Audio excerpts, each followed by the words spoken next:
Ready হয়ে গেছি, এবারে যাবো হচ্ছে চাকলাতে।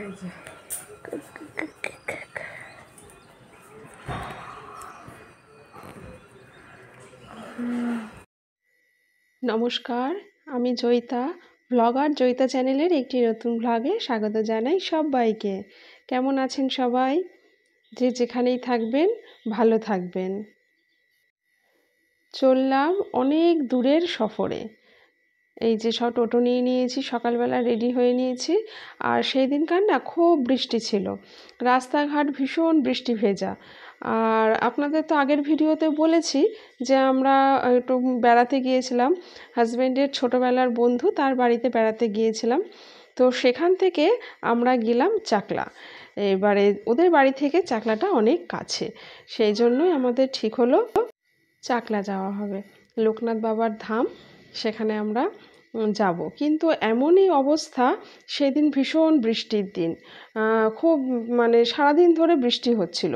তবে বেলার দিকে একটু বৃষ্টিটা ধরেছিল, কিন্তু আমাদের এই পুজোর মুহূর্তগুলো খুব আমরা বৃষ্টি পেয়েছি।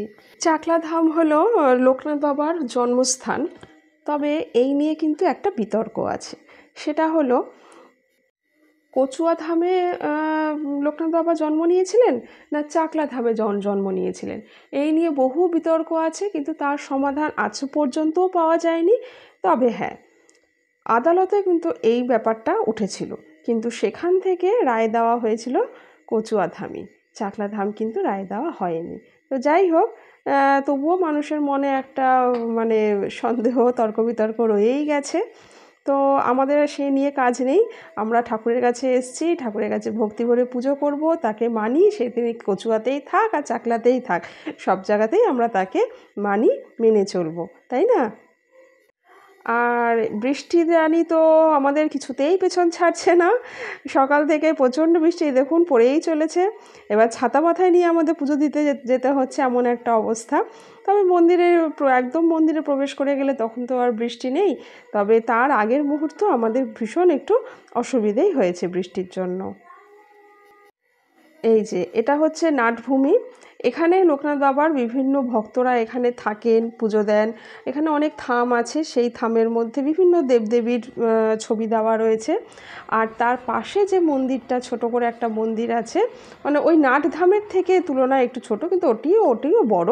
তো সেইখানে আসল এই যে পুজোটা হয়, লোকনাথ বাবার পুজো সেখানেই হয়, সেখানেই হচ্ছে আসল মন্দির। তো আমরাও যথারীতি পুজো দিলাম, ডালা দিলাম। 100 টাকা ডালা আছে, 150 টাকাও ডালা আছে। বিভিন্ন ফুলের মালা দিয়ে, রজনীগন্ধা, জবা, লোকনাথ বাবা তো জবা ফুলের মালা খুব পছন্দ করেন, রজনীগন্ধা ফুলের মালাও আছে, পদ্ম ফুল দিয়েও মালা আছে। তো বিভিন্ন দামের বিভিন্ন রকমই ডালা আছে। তো যে যেরকম ডালা নিতে পারবেন তার সাধ্য মতন অবশ্যই দেবেন। আর এই যে এখানে মন্ত্র বলে আমাদের পুজো দেওয়া হলো, যে ঠাকুরমশাই আছেন উনি পুজো দিয়ে দিলেন। আর তারপরে আমরা ওই সামনে যে একটা দালান মতন আছে, সেখানে আমরা সবাই মিলে বসলাম, কারণ সেখানে লোকনাথ বাবার অঞ্জলি দেওয়া হবে। এবং মানে ওনার যে পাঠ আছে সেটা ওখানে যে পুরোহিত ঠাকুরমশাই আছেন উনি করেন, মাইকে সেটা আওয়াজ হয়, ওখানে বসে সবাই সেটা শোনেন, এবং ওই লোকনাথ বাবার জয়ধ্বনি দেওয়া হয়, আর ওই অঞ্জলিটাও দেওয়া হয়। এই যে এখানে তো এই বাবার এই মূর্তি রয়েছে, আর তার সামনেই ভক্তরা এখানে বসে, তার সামনে বসে তার পাঠ শোনেন। আর এদিকে বাইরে এখানে একটা জায়গা আছে, সেখানে হচ্ছে মোমবাতি ধূপকাঠি দিয়ে যার যার মনস্কামনা পূর্ণ করে, এই ধূপকাঠি মোমবাতি এখানে বাবার নাম করে তার উদ্দেশ্যে এখানে দেওয়া হয়। এই যে আমরা এখন এই যে কাজটা করছি, এতেও কিন্তু বেশ টিপটিপ করে বৃষ্টি পড়ছে, কিন্তু সবসময় তো আর ছাতা নেওয়া যায় না, কি করব। এই যে তবুও ছাতা নিয়েছি, আবার মাঝে মাঝে বৃষ্টি মাথায় নিয়েই অনেক কাজ করতে হচ্ছে, অনেক রকমভাবে চলতে হচ্ছে, কিছু উপায় তো নেই। আবার বৃষ্টি মাথায় পড়লে ঠান্ডা লাগবে, শরীর খারাপও হবে। তো সব কিছুই চিন্তাভাবনা করা হচ্ছে, যখন যতটুকু ম্যানেজ করা যায়। এই যে এরপরে আমরা এখানে বসে এই যে অঞ্জলি উলুধ্বনি শুনলাম।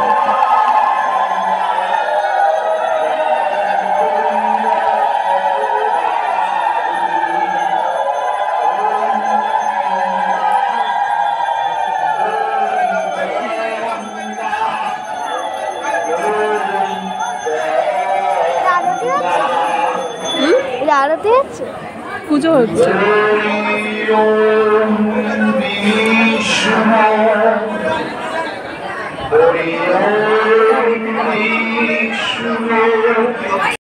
ঠাকুরের কাছে এসে না সত্যি মন খুব শান্ত লাগে, খুব ভালো লাগে। মনে হয় যেন সারা ত্রিভুবন ভুলে গেলাম, গিয়ে যেন ভগবানের চরণে যেন নিজেকে সমর্পণ করলাম, এরকম একটা হালকা ফিল হয়।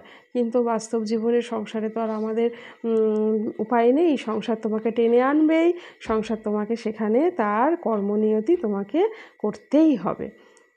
ওদিকে দেখলেন তো যে উলুধ্বনি হচ্ছে, আর বাবার পুজো টুজো হলো। তারপর বাবার পুজো করে আমরা চলে এসেছি খাওয়ার এখানে।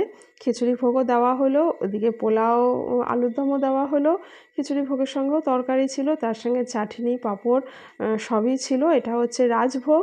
দু রকমের ভোগ আছে, দু রকমের কুপন আছে, যে যেটা যেরকম কুপন নেবেন সেরকমভাবেই কুপন তৈরি আছে, যে যেরকম অন্ন নিতে চাইবেন। তবে ঠাকুরের ভোগ খাওয়ার কিন্তু একটা আলাদাই তৃপ্তি রয়েছে। তারপরে এই যে আমরা নাট মন্দিরে এসছি, নাট মন্দির থেকে কিন্তু বাইরের এরিয়াটা দেখতে ভীষণ সুন্দর লাগে, আর বিশাল বড় এরিয়া নিয়ে, খুব বড় এরিয়া নিয়ে জায়গাটা। আর এই মন্দিরে এত ঠান্ডা পরিবেশ, ওই যে বললাম মানে ভীষণভাবে ভালো লাগে। আর এটি হচ্ছে দোতলা, ওপরে একটা তলা রয়েছে, আর এটা হচ্ছে ফার্স্ট ফ্লোর। লোকনাথ বাবার তিরোধাম আমরা বলি। এবার উনি মাত্র 12 বছর বয়সে কিন্তু ব্রহ্মচারী হয়ে গেছিলেন, যার জন্য ওনাকে বালক ব্রহ্মচারী হিসাবেই আমরা জানি, বা সেটাই নামেই পরিচিত।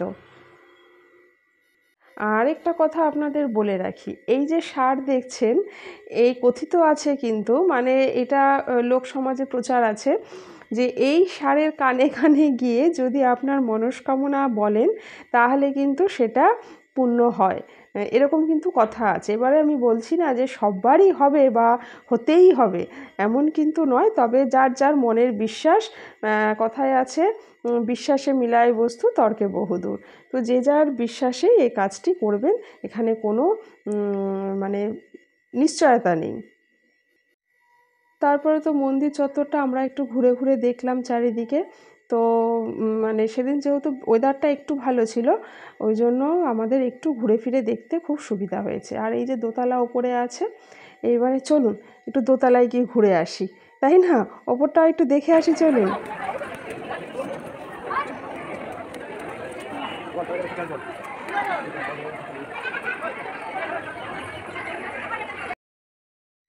ওপর থেকেও আপনাদের ভিউটা দেখাই, চলুন।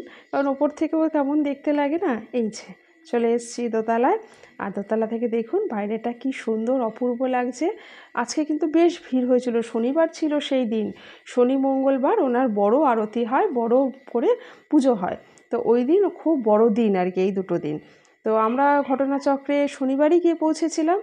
আর এই গাছটা দেখুন, এই যে কাঁঠাল গাছটা, কি সুন্দর অপূর্ব কাঁঠাল হয়ে রয়েছে, মানে ইছর যাকে বলে, গাছ ভরে, মানে তুলব কি, দেখতেই অপূর্ব লাগছে, মানে দেখেই যেন মন শান্তি হচ্ছে, এত ভালো লাগছে, কি সুন্দর হয়ে রয়েছে। তারপরে না এটা বিকেলের দিকে, মানে একটু বেলাটা পড়ে এসছে, তখন রোদ উঠেছিল। তো আমরা ঘুরে ঘুরে চারিদিকটা দেখলাম। এটা পেছন গেট, এটা সামনের গেট ছিল। সামনের গেট থেকে অ্যাকচুয়ালি আমরা ঢুকিনি, আমরা পেছন গেট থেকে ঢুকেছিলাম। তার কারণ মন্দিরটা তো পেছন গেট থেকে গেলে একটু কাছে পড়ে, তাড়াতাড়ি হয়, তাই আমরা পেছন গেটটা দিয়ে প্রবেশ করেছিলাম। কিন্তু সামনের গেটটাও একটু ঘুরে দেখে এলাম কেমন কি। তারপরে রওনা দিলাম বাড়ির উদ্দেশ্যে। তো বাড়ি যাওয়ার পথেও পরিবেশটা ভীষণ সুন্দর, একটু একটু বেশ গ্রাম্য পরিবেশ। আর এটা একটা পুকুর ছিল, বাঁধানো ছিল চারিদিক। আর দেখুন যাওয়ার পথে কত সুন্দর প্রাকৃতিক শোভা, কলা গাছের বাগান, পেয়ারা গাছের বাগান, মানে এগুলো দেখারই একটা অনুভূতি আলাদা। এই যে এখানে হচ্ছে পেয়ারা গাছের বাগান। পেয়ারা গাছ তো বেশিক্ষণ ওরা রাখে না, মাথাগুলো মুড়িয়ে মুড়িয়ে দেয় যাতে ভালো করে পেয়ারা হতে পারে, সেই জন্য। সে অপরূপ দৃশ্য লাগলো দেখার জন্য। আর তখন বৃষ্টিটাও ছিল না। এই যে চলে এসেছি বাড়িতে, ফানেরগুলো খুলছি, খুলে নিই।